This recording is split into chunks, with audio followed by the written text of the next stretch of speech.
Olá, família! Sejam todos bem-vindos ao estudo diário das Escrituras. Hoje nós vamos estudar aqui Doutrina e Convênio, seção 5, tá bom? A seção 3 de Doutrina e Convênio foi uma revelação dada a Joseph Smith depois das 116 páginas perdidas dos manuscritos. Em virtude disso, o Senhor havia mandado o anjo Moroni tirar dele ali Urim e Tumim, tirou as placas, o dom de traduzir. Depois de uma longa repreensão, é lhe devolvido, né? O Urim, Tumim, as placas, todas as coisas ali, e para que ele possa fazer o trabalho de tradução. E aí então recebe-se a seção 3 de Doutrina e Convênio, que é uma repreensão da parte do Senhor a Joseph Smith. E agora nós temos a seção 5, porque quem perdeu o manuscrito também tinha sido Martin Harris. Então, o contexto histórico aqui na seção 5 é que Martin Harris vai até Joseph Smith para buscar uma revelação. Havia se passado já de uma revelação para outra aqui, né, 9 meses. Martin Harris não tinha notícia sobre Joseph Smith, não sabia o que estava acontecendo, que o Senhor já havia perdoado ele. Mas então ele vem em busca de Joseph Smith, principalmente para falar, né, que a esposa dele, a esposa de Martin Harris e os amigos estão tentando desacreditar Joseph Smith. E ele vai até lá querendo mais uma vez um testemunho, querendo ver as placas.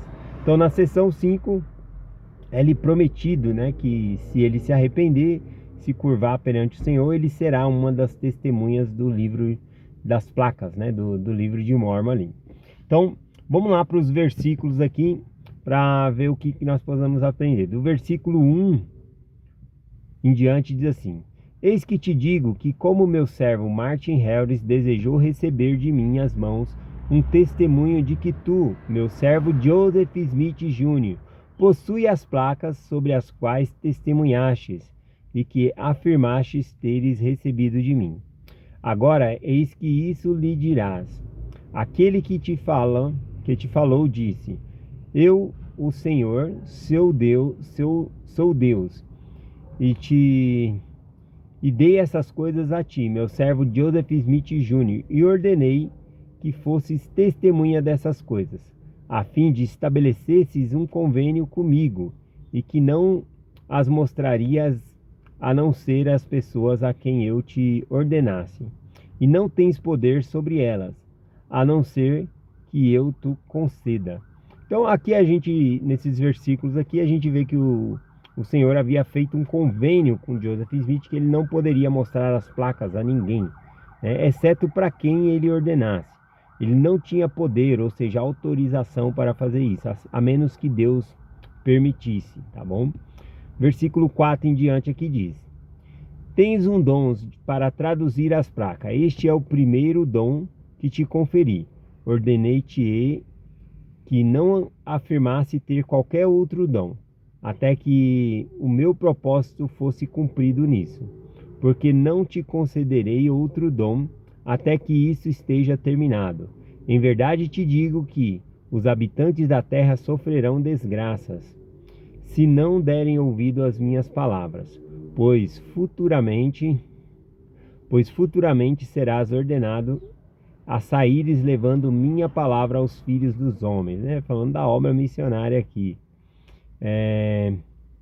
Versículo 7: Eis que, se não quiseres acreditar em minhas palavras, não crerão em ti, meu servo Joseph, ainda que te fosse possível mostrar todas essas coisas que te confiei.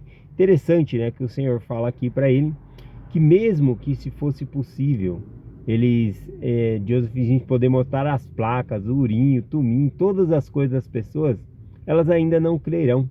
Porque se elas não creem na palavra de Deus, elas não iriam crer, mesmo vendo, né, as placas e outras coisas ali. Eles iriam inventar outra coisa, mas não diriam, né, que Joseph Smith é um profeta, não testemunhariam dessa maneira. Versículo 8, 9 e 10, para finalizar o estudo de hoje aqui. Diz assim: esta geração incrédula, obstinada, minha ira está acesa contra ela. Eis que em verdade eu te digo: reservei as coisas que te confiei, meu servo Joseph Smith, para um sábio propósito meu, que será revelado às gerações futuras. Esta geração, porém, receberá minhas palavras por teu intermédio. Então, o único jeito deles receberem, né, as palavras do livro de Mórmon seria por meio do intermédio de Joseph Smith. Eles não veriam, né, as placas, né? Ele está falando que essa geração não veria, tá bom? Mas, conforme o versículo que ele falou aqui, que mesmo que se fosse possível mostrar ali, eles não acreditariam. Por quê? Porque o registro do livro de Mórmon, ele é a sua própria prova, né? O próprio texto mostra que ele é verdadeiro. Nós podemos perguntar a Deus e por meio do Espírito Santo saber que é verdadeiro. Então esse é o testemunho, né, que a geração receberia. E aqui, né, as pessoas querendo uma prova palpável ali, querendo ver as placas ou as outras coisas que Joseph Smith tinha, mas nada disso adiantaria, né, conforme nós vemos aqui. Conforme o apóstolo Paulo falou, né, quem sabe as coisas do homem, senão o espírito do homem que nele está. Assim também, as coisas de Deus, só quem sabe é o Espírito de Deus. Então, nós podemos ter o nosso testemunho por meio do Espírito de Deus, já que o livro ele é sagrado. Isso me lembrou Mateus 12 também, quando os escribas, né, os escribas e fariseus, eles pedem um sinal para Jesus Cristo, né? E vamos ver a resposta de Jesus Cristo aqui. Apesar de Jesus Cristo já ter feito vários sinais, milagres, né, ainda assim eles pediram sinais. Diz aqui, ó, Mateus 12, do 38 em diante. E então alguns dos escribas e dos fariseus, tomando a palavra, disseram: Mestre, quisera ver de tua parte algum sinal. Mas ele lhe respondeu e disse: uma geração má e adúltera pede um sinal. Quando ele fala uma geração má e adúltera, essa palavra adúltera é que está traindo ali, né? Adúltera aqui no sentido de... Não que ele está acusando os escribas, né, e fariseus aqui de estarem traindo as esposas.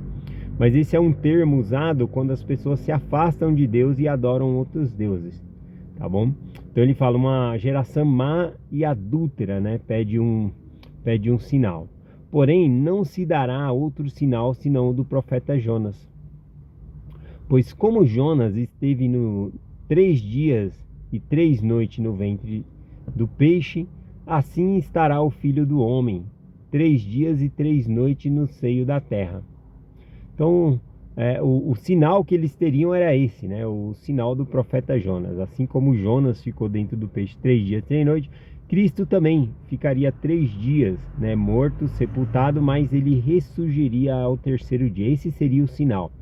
Mas a gente observa também que esse testemunho vem a eles por meio dos apóstolos, né? Eles não veem Jesus Cristo levantando, né? Ou Jesus Cristo aparece aos escribas e fariseus. Não, ele aparece aos que creem nele, tá bom?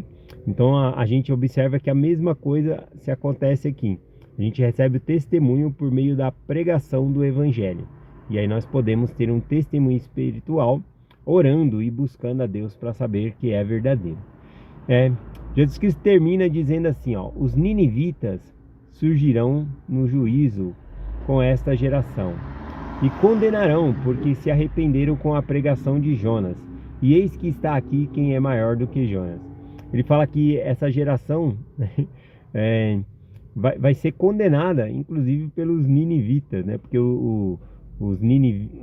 quando Jonas vai pegar em Nínive, a gente observa que Jonas nem queria pregar lá, né? Ele foge, né? Por isso que ele vai parar na boca do peixe, ali no estômago do peixe, né? Então ele foge. E a pregação de Jonas, se nós formos olhar, ela era bem básica, né? Ele fala: arrependei-vos ou vão morrer, arrependei-vos ou serão destruídos. Só isso. E mesmo assim, toda a cidade de Nínive, né, caiu em jejum. Até os animais jejuaram lá, né? Colocaram os animais de jejum também. Todos jejuaram, tá bom? E aqui Cristo fala: eis aqui quem é maior do que Jonas, né? Então se converter aqui com a pregação de Jesus Cristo. E também ele fala da rainha do sul, né? Dizendo assim: a rainha do sul se levantará no dia do juízo com esta geração e a condenará, porque veio dos confins da terra para ouvir a sabedoria de Salomão. E eis que está aqui quem é maior do que Salomão. Novamente, né, a rainha de Sabá, ela veio de longe para ver a sabedoria ali de Salomão. E eles tinham diante de ti ali, deles, né, o próprio Salvador, que era a sabedoria em pessoa, tá bom? E aí por isso que fala aqui que essa também ficará indignada, né? Que as pessoas estando com Cristo ali e não deram ouvido às palavras de Cristo. Então é essa a mensagem que eu compartilho, esses 10 versículos aqui hoje mostra, né, que não importa se a pessoa vai mostrar as placas ou não. O testemunho que nós temos do livro de Mórmon é espiritual, perguntando a Deus. O texto é sua própria prova.